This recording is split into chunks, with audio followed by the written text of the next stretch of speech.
Hey guys, Jim from Import Image Racing and welcome back to the channel. On this week's video, we're going to be showing you how to install your Perrin Air Oil Separator onto your 2022 or 2023 Subaru WRX. Let's get dirty. That's right, guys and girls, we have a 2022 WRX behind us and we are going to be installing the Perrin Air Oil Separator onto it today. Luckily, when you purchase this air oil separator kit from Import Image Racing, packaged in that box will be a very detailed instruction manual with pictures on how to install it.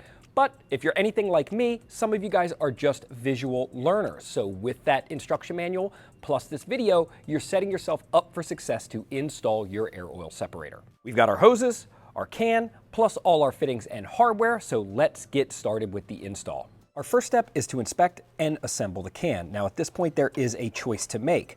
When Perrin ships this out to you, inside this can there will be a foam insert. And depending on your climate will determine if you want to use that foam insert or not. Now since we are in Florida, we most likely don't need to remove it since we don't deal with freezing temperatures very often. But I have a very good idea that you don't live in Florida. So we are going to perform that foam removal with this installation.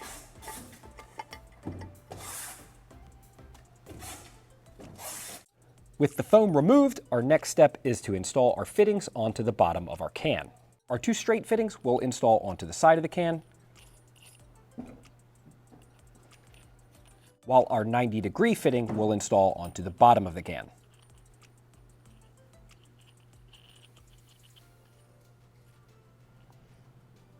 Per Perrin's instructions, there is an orientation for this 90-degree fitting. So once we tighten everything up with our 11mm wrench, we will then show you the reference point at which this 90-degree fitting needs to face.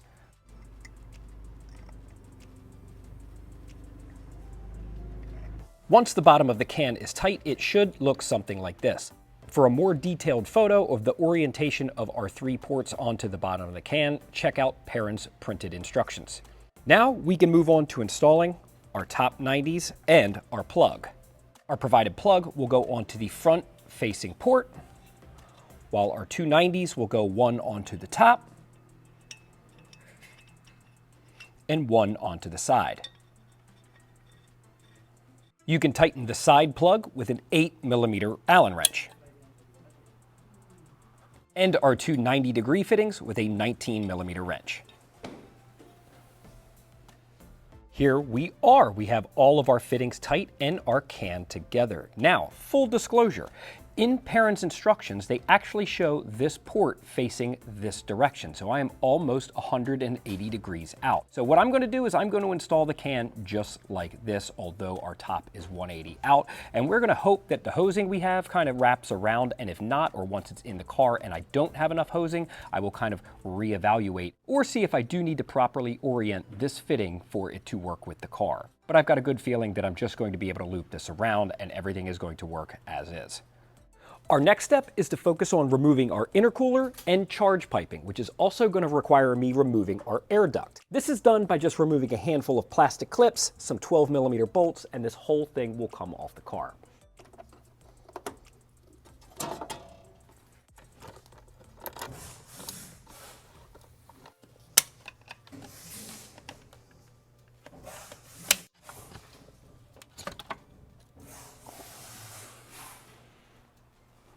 Next, we need to remove our charge pipe. To do so, there's a 12mm bolt right here that needs to be removed.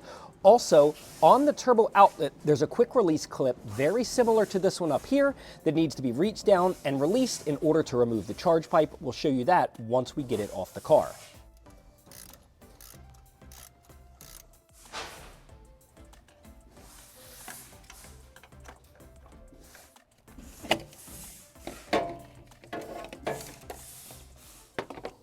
Here is a good look at our quick release clamp. Now this clamp has already been released, so you can kind of see it up on its little shoulder there, but this is how it goes on the car. Just like that. So you have these three tabs that hold it on there with an O-ring, and if you can get under there with a flathead screwdriver or a pick, you just lift these two tabs up, and then this will slide off the pipe. Next, we're going to focus on our turbo sump restrictor, which by chance happens to be our return fitting for our air oil separator. So as you can probably see here, there is going to be an electrical connector that we will disconnect, which is going to separate it into two pieces, an upper and lower portion. We are then going to remove our lower portion of this connector so that we can service it on the bench. Sometimes it's just easier to show you these things as they are off the car instead of while I'm doing it. This is the clip that actually holds that bottom piece on. And when it's clamped together, it holds it nice and tight. But if you get a pair of needle nose pliers and compress this, you can get yourself a nice small pick, get it under that edge, and then release the clamp. At that point, it is much easier to get this stuff out of the car, and I just thought it'd be better to show you now than while I'm trying to do it. Now that we have our valve assembly off the car, we're going to take a small pry tool and try to release this circular clip from our valve assembly itself.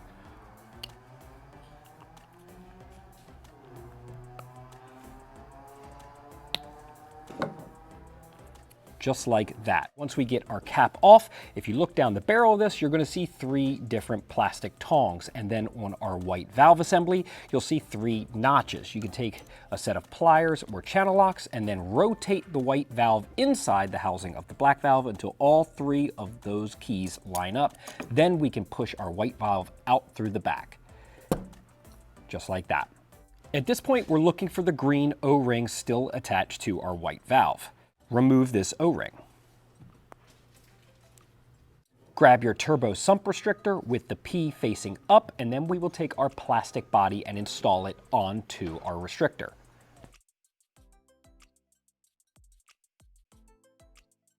At this point, we can reinstall our green O-ring onto the top nearest the connector. You may or may not need a pick to get that O-ring to sit flush into the groove. In your pump restrictor kit, you will notice a very tiny fitting, as well as a flat nylon style O-ring. Place this O-ring over the fitting, then install it onto your oil sump.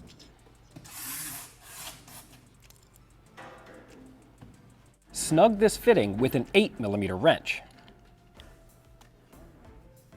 Take note that our fitting is now 90 degrees out from our original factory connector. Install our clamp onto the lower hose. Then we will be reinstalling our valve with the fitting facing the front of the vehicle. Next, we're going to remove this PCV hose right here. Down near the turbo, there's going to be a quick release just like the 2 that we had shown you before, but on the top side right here, this is a one-time use clamp. And unfortunately, it's already been used when installing onto the vehicle. So we will need to break this clip off and remove it probably by chiseling. Then we will remove this entire hose, which then I will show you that connector closely.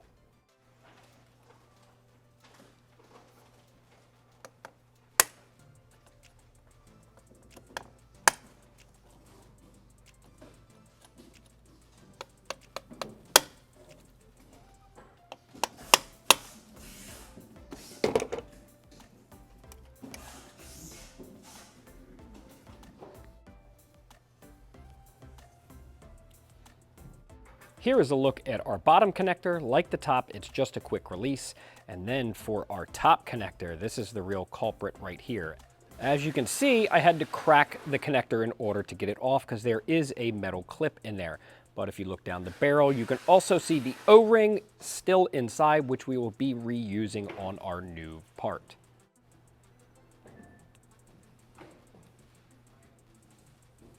We're not quite done with our hose yet. We are going to have to make an incision and cut our large connector out of the rest of the hose. So we will do that with a blade.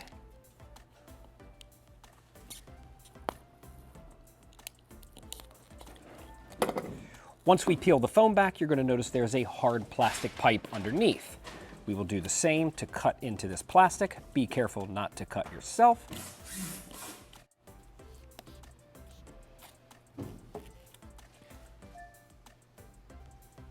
Next, we're going to have to loosen and remove our alternator in order to get to the junction underneath. Next, we're going to have to remove our belt guard, loosen our serpentine belt, and then remove the two 12mm bolts on the front of our alternator. At this point in time, we can move the alternator out of the way, leaving all of our battery connections still attached, but we can just move it enough to get underneath. Another good tip for you guys who aren't seasoned professionals, go ahead and take a picture of your serpentine belt orientation before removing the belt, just so it's easier and has a reference for when you go to put it back on, you're less likely to be confused.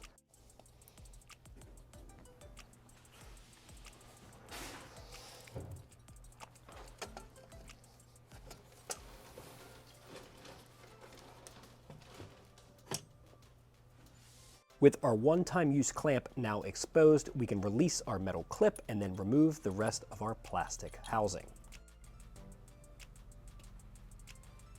Now it's time to install some of our hosing onto the can before installing the can into the car. We will start with our 1/4-inch drain hose, which we will use our number 2 clamp on, and we will put that onto our 90-degree bottom oil drain, followed by our 2 coolant lines, which are our 5/16 hose. For our installation today, we're going to match up the ends of our 5/16 hose, pull it for 2 equal lengths, and then we're going to cut the end. Install the ear clamps, 1 on each side, then install our hoses onto the fittings. Then with an ear clamp tool, we will secure our hosing. Remember our small black O-ring that we removed from our pipe earlier? That now gets installed into this Perrin bracket. There's going to be a receiver ridge inside which this O-ring needs to sit into. For a more expanded view of what proper installation looks like, reference the Perrin instructions. Find the threaded 2mm dowel that I'm hoping you didn't already lose and install it into our bracket. This dowel is how we're going to pinch clamp our mount onto the car, so you don't need to thread it all the way in, just get it enough so that it holds and then we can tighten it later. Install the can onto the PCV pipe. Now something nifty is this has a hexagonal shape, which Perrin has matched on their bracket. So once this sits down, it should lock into place, then we can tighten our set screw. Our set screw is tight and all of our hoses are at least pre-run to clear the alternator, and then our drain line has come through the belt and is going around back down to the drain. At this point in time, we're going to reinstall the alternator and kind of finish up everything here on the front of the engine before we move back to any of the PCV valve system on the back side of the engine.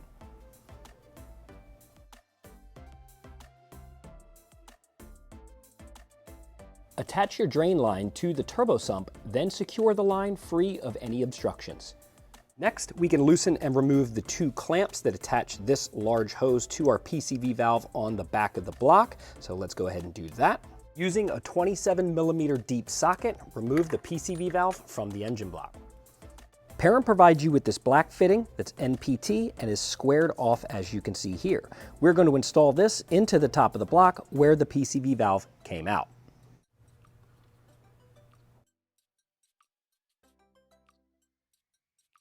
Using our factory PCV valve that we removed earlier, we're going to install it onto our aluminum fitting. Once our fitting is tight, we'll revert back to our hose that we removed earlier. We're going to cut a 2 1/8 section out of the top portion, or the portion that has the silver clamp, so that we can install our PCV valve back into this portion of hose. Our PCV assembly is all complete. We can now reinstall it onto the car. Moving on to our can's coolant lines, we're going to locate this coolant barb right here on the throttle body, the one with the white dot. We're going to loosen this clamp, then remove the hose. At that point in time, one of our hoses will go onto the metal barb on the throttle body. Our other hose will install our plastic barb, and then the other end into the open end of the hose with the white dot.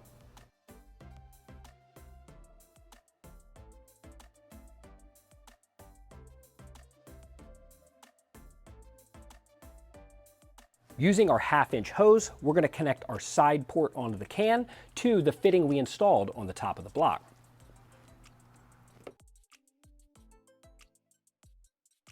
Using the remainder of our 1/2-inch hose and our provided 3-way barb fitting, plus the original fitting we had off the turbo inlet, we're going to tie 3 ports together, one being the top of the can, one being our PCV valve, then one being our fitting that attaches to the top of the turbo inlet.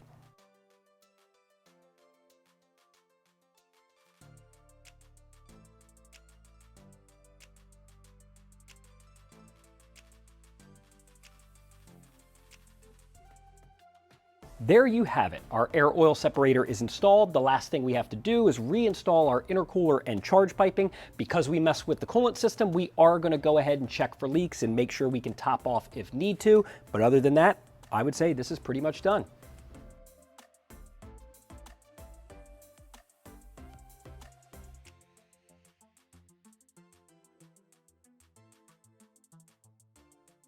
Thanks for taking a look at the installation of the Perrin Air Oil Separator for the VB chassis WRX. If you enjoyed this video, be sure to hit that like and subscribe. And like always, be sure to hit up importimageracing.com for all the best deals on the web and in the world. And we'll catch you on the next one.